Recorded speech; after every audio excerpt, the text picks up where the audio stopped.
Dampak perkembangan teknologi bidang ekonomi. Dalam perekonomian suatu negara, saat ini jarak dan waktu bukanlah masalah yang berarti untuk mendukung pertumbuhan ekonomi. Perekonomian suatu negara dapat dilihat dari perkembangan teknologi informasi di negara tersebut. Semakin tinggi perkembangan teknologi informasi, maka semakin tinggi pula pertumbuhan ekonomi negara tersebut. Namun, perkembangan teknologi informasi ini juga memiliki dampak negatif. Masih banyak penyalahgunaan teknologi untuk melakukan kejahatan. Nah, di sini ada dampak positifnya. Yang pertama, pertumbuhan ekonomi yang semakin tinggi. Yang kedua, terjadinya industrialisasi. Yang ketiga, produktivitas dunia industri semakin meningkat. Yang keempat, persaingan dalam dunia kerja sehingga menuntut pekerjaan untuk selalu menambah skill dan pengetahuan yang dimiliki. Yang kelima, lapangan pekerjaan dan perdagangan semakin luas.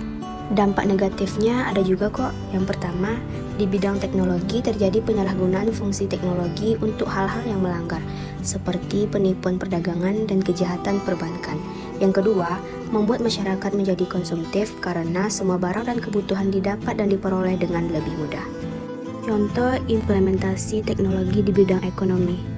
Yang A itu ada internet banking. Internet banking merupakan layanan perbankan yang dilakukan menggunakan internet.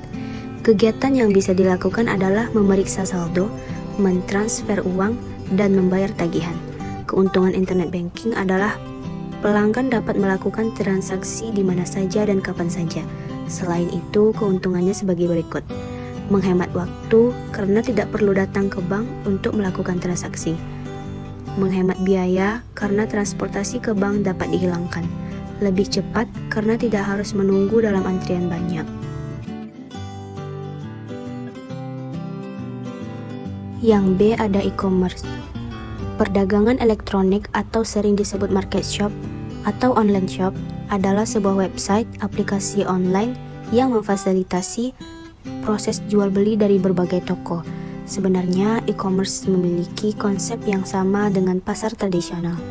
E-commerce melibatkan transfer dana dan pertukaran data elektronik, serta sistem manajemen dan pengumpulan data secara otomatis.